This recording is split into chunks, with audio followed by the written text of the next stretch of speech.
May mga araw na kahit hindi ka naman sobrang busy, pero drained ka. Madaling maubos ang energy mo, mabilis ka mairita, or parang ang bigat ng pakiramdam mo kahit wala namang malinaw na dahilan. Ang tourmaline is used for protection at grounding. Tumutulong para hindi ka basta maapektuhan ng negative energy, stress, o tension mula sa paligid mo. Ibig sabihin, hindi ka agad nadadala ng emosyon ng ibang tao. Mas steady ang mood mo kahit chaotic ang environment at mas buo ang focus mo sa ginagawa mo. Kaya bagay ito sa mga exposed sa maraming tao, work, clients, negosyo. Madaling madrain o ma-overwhelm o gustong mas maging stable ang sarili nila araw-araw.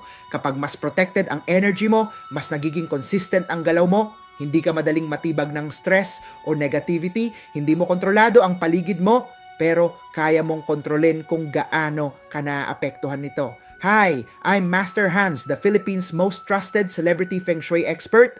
Message us now to get your tourmaline bracelet and malaman kung ito ang bagay sa daily environment mo. Remember, feng shui is only a guide. Luck starts with us. Always be hands-on in life.